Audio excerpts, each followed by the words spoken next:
পশ্চিমবঙ্গ মাদ্রাসা service commission অর্থাৎ WBMSC, এই WBMSCর তরফ থেকে প্রকাশিত হয়েছে একটি শর্ট নোটিশ গত 10ই মার্চ 2026-এ। এবং সেই শর্ট নোটিশে বলে দেওয়া হয়েছে যে নন টিচিং সেকেন্ড SLSTর নন টিচিং অর্থাৎ ক্লার্ক পদে কিন্তু খুব শীঘ্রই নিয়োগ হবে, সঙ্গে লাইব্রেরিয়ান পদেও কিন্তু নিয়োগ হবে।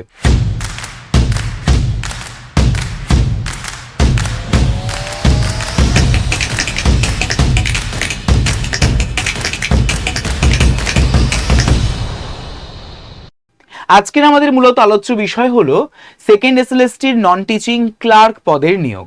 আর সেই ক্লার্ক পদের ক্ষেত্রে জেনারেল অ্যাওয়ারনেস এটা কিন্তু অত্যন্ত গুরুত্বপূর্ণ একটি সাবজেক্ট বলতে পারো, কারণ এখনো পর্যন্ত পশ্চিমবঙ্গ মাদ্রাসা সার্ভিস কমিশনের তরফ থেকে কোনো রকমের কিন্তু নোটিফিকেশন অর্থাৎ ডিটেল নোটিফিকেশন প্রকাশ করেনি, তার সিলেবাস সম্পর্কে কিন্তু এখনো কিছু জানায়নি। তাই তোমাদের কাছে আমরা নিয়ে এসেছি এর একটি সম্ভাব্য সিলেবাস, মানে ঠিক কেমন ধরনের সিলেবাস হতে পারে, তার জেনারেল অ্যাওয়ারনেসের সেগমেন্টে ঠিক কি কি বিষয় পড়তে হবে সেটা নিয়ে তোমাদের আমরা বলবো আজকের এই ভিডিওতে। তাই তার আগে hello everyone, welcome to BSS EI competitive YouTube channel. তোমাদের সকলকে জানাই স্বাগত আজকের আরও একটা ভিডিওতে। আমরা দেখতে পেয়েছিলাম সম্প্রতি প্রকাশিত হয়েছে কমিশনের তরফ থেকে এই শর্ট নোটিশ, যেখানে সেকেন্ড SLSTর নন টিচিং ক্লার্ক পদের জন্য একটা শর্ট নোটিশ, যেখানে লাইব্রেরিয়ান পদের কথা বলা রয়েছে এবং এটাও বলা হয়েছে যে detailed information regarding eligibility criteria, application procedure, examination schedule সমস্ত কিছু প্রোভাইড করবে, সমস্ত কিছু পাবলিশ করবে অফিসিয়াল ওয়েবসাইটে খুব শীঘ্রই এই WBMSC বা পশ্চিমবঙ্গ মাদ্রাসা সার্ভিস কমিশন। কি হতে পারে স্যার এই জেনারেল অ্যাওয়ারনেসের সিলেবাস? কারণ আমরা তো কিছুই জানি না, সব কিছু বলবো আজকের এই ভিডিওতে। সকলে প্রথম থেকে শেষ পর্যন্ত ভিডিওর সঙ্গে জুড়ে থাকতে ভুলো না। এবং তোমরা এই পশ্চিমবঙ্গ মাদ্রাসা সার্ভিস কমিশনের ক্লাস কারা কারা চাইছো অবশ্যই করে কমেন্ট করে জানিয়ে তো কমেন্ট সেকশনে। কারণ যারা যারা তোমরা WBSSC অর্থাৎ ওয়েস্ট বেঙ্গল স্কুল সার্ভিস কমিশনের পরীক্ষা দিয়েছিলে, একটা গুড নিউজ বলতে পারি, সেটা হচ্ছে যে প্রায় একই ধাঁচের একই রকমের কিন্তু সিলেবাস থাকবে বা থাকতে পারে এই এক্সামিনেশনে। তাই সকলে কিন্তু এই অপরচুনিটিগুলো মিস করো না ভোটের আগে, ঠিক আছে? তো শুরু করা যাক আজকের এই সেশনটি। দেখো, যদি আমরা বলে থাকি আমাদের জেনারেল অ্যাওয়ারনেসের ঠিক কেমন ধরনের সাবজেক্টস বা কেমন ধরনের টপিক পরীক্ষার জন্য গুরুত্বপূর্ণ এবং পরীক্ষার পদ্ধতিটাই বা ঠিক কেমন, সেটা আমরা দেখব।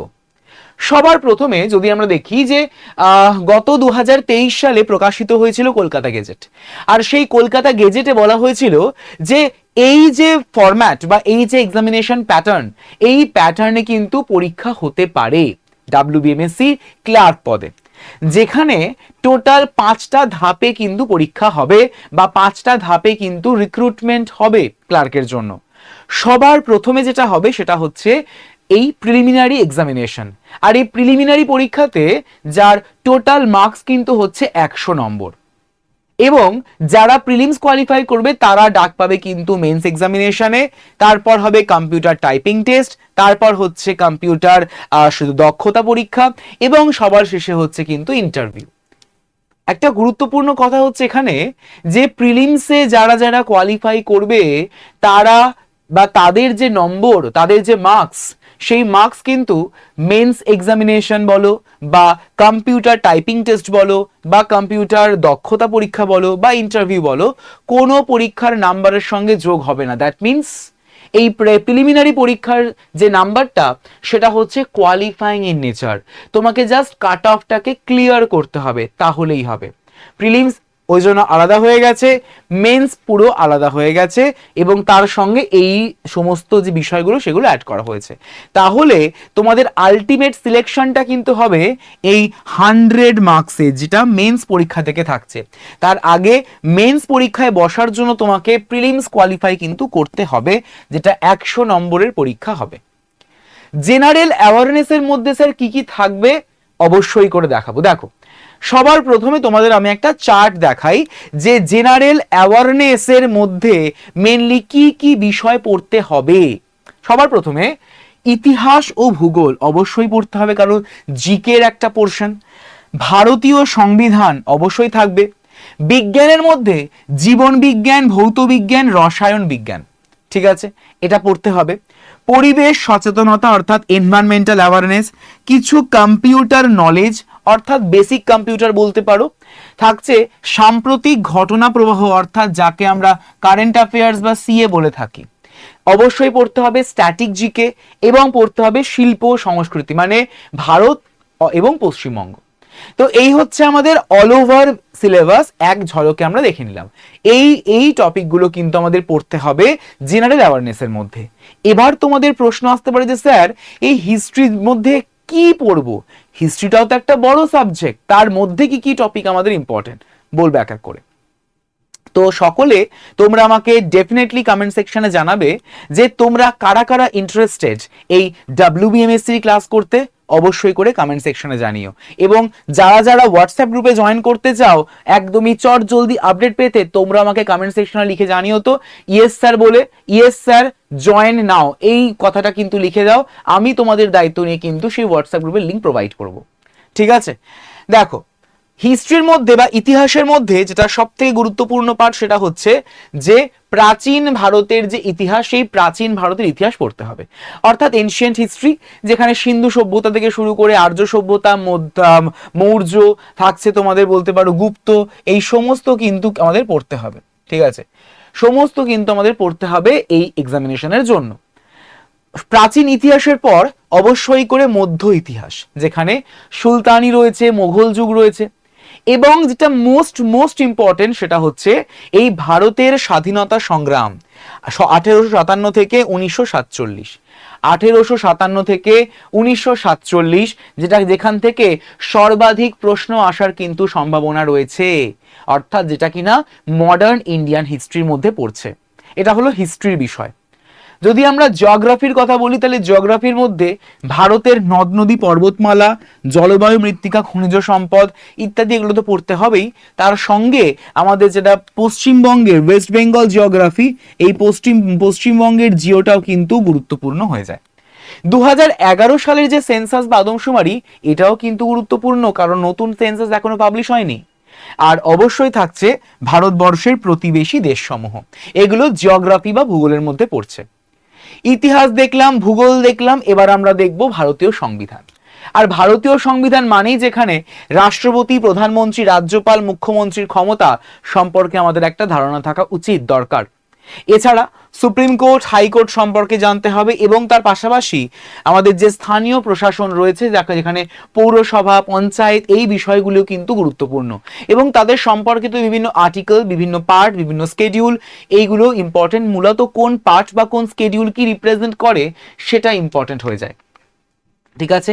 এছাড়া সংবিধানের যে প্রস্তাবনা বা প্রিয়াম্বল থাকছে, আমাদের মৌলিক অধিকার, কর্তব্য, এইগুলো তো থাকছে, এগুলো বেসিক জিনিস, এগুলো কনস্টিটিউশন বা আমাদের ভারতীয় সংবিধানের বেসিক পার্ট, এগুলো কিন্তু হয়ে যাচ্ছে গুরুত্বপূর্ণভাবে।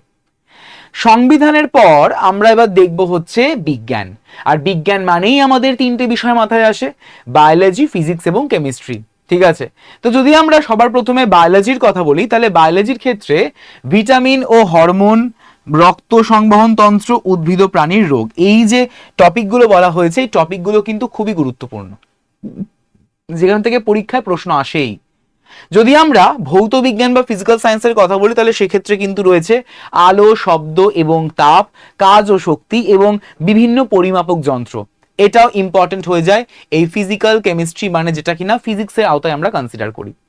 আমরা যদি কেমিস্ট্রির ক্ষেত্রে বলি, তাহলে কেমিস্ট্রি বা রসায়নের ক্ষেত্রে অ্যাসিড ক্ষার লবণ, এবং থাকছে পর্যায় সারণী, এবং থাকছে রাসায়নিক নাম ও সংকেত, যেটাও ইম্পর্টেন্ট হয়ে যায় রসায়নের।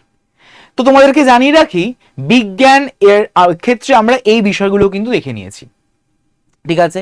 এছাড়া রয়েছে পরিবেশ সচেতনতা অর্থাৎ এনভায়রনমেন্টাল অ্যাওয়ারনেস, এবং থাকছে মৌলিক কম্পিউটার জ্ঞান মানে বেসিক কম্পিউটার নলেজ, যেখানে পরিবেশ সচেতনতার মধ্যে রয়েছে বাস্তু সংস্থান অর্থাৎ ইকোসিস্টেম, খাদ্য শৃঙ্খল, global warming, green house effect, জাতীয় উদ্যান, ন্যাশনাল পার্ক, এগুলো ইম্পর্টেন্ট, ঠিক আছে। এবং কিছু আন্দোলন যেগুলো পরিবেশের সঙ্গে জড়িত, যেমন চিপকো মুভমেন্ট, নর্মদা বাঁচাও আন্দোলন ইত্যাদি। অন্যদিকে যদি আমরা কম্পিউটারের ক্ষেত্রে বলি তাহলে কি একদমই বেসিক কম্পিউটার নলেজ দরকার, যেখানে কম্পিউটারের প্রজন্ম এবং ইতিহাস, হার্ডওয়্যারের মধ্যে সিপিইউ, রম, র্যাম ইত্যাদি ইনপুট আউটপুট ডিভাইস এগুলো সম্পর্কে জানতে হয়, এবং ইন্টারনেট, ইমেল এবং সাইবার নিরাপত্তা, এবং তার সঙ্গে কিন্তু এখন যুক্ত হয়েছে কি আর্টিফিশিয়াল ইন্টেলিজেন্স অর্থাৎ এআই। ঠিক আছে, এগুলো ইম্পর্টেন্ট হয়ে যায়। ঠিক আছে, তো এমএস অফিস যার মধ্যে ওয়ার্ড, এক্সেল, পাওয়ার পয়েন্টের যে শর্টকাট কি, সেই শর্টকাট কি তো গুরুত্বপূর্ণ। তো কম্পিউটারের পর আমরা আমাদের শিল্প সংস্কৃতি সম্পর্কে দেখব, যেটা আমাদের ভারতবর্ষ এবং পশ্চিমবঙ্গের। যদি আমরা ভারতের কথা বলি, যেমন ধ্রুপদী নৃত্য, যেমন আমাদের ভারতনাট্যম, কত্থক, ওড়িশি, কুচিপুড়ি, মণিপুরি এগুলো তো থাকছেই। থাকছে এর মধ্যে সঙ্গীত অর্থাৎ লোকসঙ্গীত, বিভিন্ন বাদ্যযন্ত্র, তার বাদকের নাম। যদি আমরা আমাদের পশ্চিমবঙ্গের কথা বলে থাকি, পশ্চিমবঙ্গের আর্ট অ্যান্ড কালচার, তাহলে পশ্চিমবঙ্গের আর্ট অ্যান্ড কালচারের মধ্যে লোক সংস্কৃতি তো থাকছে, যেমন ছৌ নাচ, গম্ভীরা নাচ ইত্যাদি, এবং আমাদের যে ঐতিহ্য, বিভিন্ন মেলা, বিভিন্ন ফেস্টিভ্যালস এগুলো থাকছেই। বিভিন্ন সাহিত্যিকের নাম, মনীষীদের নাম, তাদের কিছু অবদান আমাদের পশ্চিমবঙ্গের ক্ষেত্রে, সেটাও কিন্তু ইম্পর্টেন্ট হয়ে যায়। এবং আমরা সকলেই জানি যে দুর্গাপুজো বলো বা শান্তিনিকেতন বলো, পশ্চিমবঙ্গের তরফ থেকে ইউনেস্কো ট্যাগ পাওয়া, যেগুলো ইম্পর্টেন্ট এই শিল্প সংস্কৃতির ক্ষেত্রে। কারেন্ট অ্যাফেয়ার্স কিন্তু ইম্পর্টেন্ট হয়ে যায়, কারণ কারেন্ট অ্যাফেয়ার্স খুবই গুরুত্বপূর্ণ, যেখানে সরকারি মানে রাজ্য সরকার এবং কেন্দ্র সরকার বা এটা ইম্পর্টেন্ট, বিভিন্ন পুরস্কার, সম্মান মানে ভারতরত্ন, অস্কার, নোবেল এগুলো, খেলাধুলা এগুলো ইম্পর্টেন্ট হয়ে যায় কিন্তু, যেগুলো কারেন্ট অ্যাফেয়ার্স বেসড। অন্যদিকে যদি আমরা স্পোর্টসের কথায় আসি, মানে যদি আমরা গুরুত্বপূর্ণ দিবসের কথায় আসি, যদি আমরা ভারতের প্রথম পুরুষ এবং মহিলার কথা আসি, যেগুলো কিনা স্ট্যাটিক জিকের মধ্যে পড়ছে, সেই স্ট্যাটিক জিকেও ইম্পর্টেন্ট হয়ে যাচ্ছে এই এক্সামিনেশনের জন্য। বেসিক্যালি এটা হচ্ছে তোমাদের সম্ভাব্য একটা সিলেবাস, একটা এক্সপেক্টেড সিলেবাস। এই সিলেবাসটা হতে পারে, তাই তোমাদের এই সিলেবাসটা সম্পর্কে কিন্তু একটা ধারণা বা ধ্যান ধারণা তোমাদের আমি দিয়ে দিলাম। ঠিক আছে, তোমাদেরকে জানিয়ে রাখি যে গুরুত্বপূর্ণভাবে আমাদের এই যে এক্সামিনেশন কিন্তু কন্ডাক্ট হবে, তো তার জন্য একটা প্রপার মাস্টার স্ট্র্যাটেজি দরকার। ঠিক আছে, সেই স্ট্র্যাটেজিটা হচ্ছে প্রপারলি ভালোভাবে পড়তে হবে। ঠিক আছে, এবং দেখতে হবে যে আমাদের ওয়েস্ট বেঙ্গল মাদ্রাসা সার্ভিস কমিশন যেহেতু এক্সামিনেশন নিচ্ছে, তাই WBSSC এবং ওয়েস্ট বেঙ্গল PSC এদের যে প্রিভিয়াস ইয়ার কোশ্চেন্স রয়েছে, এদের প্রিভিয়াস ইয়ার কোশ্চেন্সগুলোকে একবার অ্যানালাইজ করতে হবে, কারণ ধাঁচ তো একই থাকছে, সেই একই রকমের তো প্রশ্ন থাকবে, এর তো বাইরে কিছু থাকবে না। তাই ওই প্রিভিয়াস ইয়ার কোশ্চেন্সগুলোকে কিন্তু একবার ফলো করতে হবে, একবার রিভাইজ করতে হবে, এবং অবশ্যই দরকার কি ফোকাস থাকা, নিজের যে উদ্দেশ্য সেই উদ্দেশ্যতে ফোকাস থাকতে হবে নিজেকে। ঠিক, তাহলে আশা করি সকলের বোঝা গেছে। তো তোমাদের সকলের উদ্দেশ্যে বলে রাখি যে আগামীকাল, ঠিক শুনছো, আগামীকাল দুপুর 2টোয় তোমাদের সঙ্গে কিন্তু আমি থাকছি লাইভে। ওয়েস্ট বেঙ্গল MSc বা পশ্চিমবঙ্গ মাদ্রাসা সার্ভিস কমিশনের তরফ থেকে বা মাদ্রাসা সার্ভিস কমিশনের জন্য এই সিলেবাস অনুযায়ী জেনারেল অ্যাওয়ারনেসের গুরুত্বপূর্ণ ক্লাস নিয়ে সকলে তোমরা কিন্তু যুক্ত থাকতে ভুলবে না, জয়েন হতে ভুলবে না আগামীকাল ঠিক দুপুর 2টোয়। ঠিক আছে, এই ইউটিউব চ্যানেলে অর্থাৎ BSSCI কম্পিটিটিভ ইউটিউব চ্যানেলে যারা এই চ্যানেলটিকে এখনো পর্যন্ত সাবস্ক্রাইব করোনি, চট জলদি করে কিন্তু সাবস্ক্রাইব করে ফেলো, যাতে তোমরা একদমই অন টাইম নোটিফিকেশন পেয়ে যেতে পারো। আর যে কোনো রকমের জব অ্যালার্ট বা জব আপডেট পেতে ডেফিনেটলি তোমরা BSSCI ডিজিটাল লার্নিং অ্যাপে জয়েন করে ফেলো, অর্থাৎ অ্যাপে ডাউনলোড করে নাও, এবং এই জব অ্যালার্ট সেকশনের মধ্যে তোমরা ইনস্ট্যান্ট কিন্তু জবের যে নোটিফিকেশন সেটা তোমরা পেয়ে যাবে। সেশনটি যদি তোমাদের মনে হয় ফ্রুটফুল, অবশ্যই করে সেশনটিকে লাইক করে ফেলবে, সেশনটিকে শেয়ার করে দেবে বন্ধুদের মধ্যে, এবং যারা তোমরা ভ্যালুয়েবল কমেন্ট জানাতে পারো, অবশ্যই করে কিন্তু কমেন্টস জানাও এই কমেন্ট সেকশনে, যাতে আমি তোমাদের সঙ্গে কমিউনিকেট করে ফেলতে পারি। এবং তোমরা ঠিক এই WBMSC রিলেটেড আর কেমন ধরনের ক্লাসেস চাইছো, কোন কোন টপিকের ক্লাস চাইছো, সবকিছু কিন্তু তোমরা জানাতে পারো এই ভিডিওর কমেন্ট সেকশনে কমেন্ট করে। আর এই ভিডিওর ডেসক্রিপশনে এবং পিন কমেন্টে তোমাদের আমি হোয়াটসঅ্যাপ গ্রুপের লিঙ্ক প্রোভাইড করে দেবো, তো সেই লিঙ্কে সকলে কিন্তু জয়েন করে ফেলবে। যারা নতুন চ্যানেলে যুক্ত হয়েছে অবশ্যই চ্যানেলটিকে সাবস্ক্রাইব করে পাশের বেল আইকনটিকে প্রেস করে রাখতে ভুলো না। সকলে ভালো থেকো, thank you everyone, have a nice day. তোমাদের সঙ্গে দেখা হচ্ছে আবারও পরবর্তী ভিডিওতে।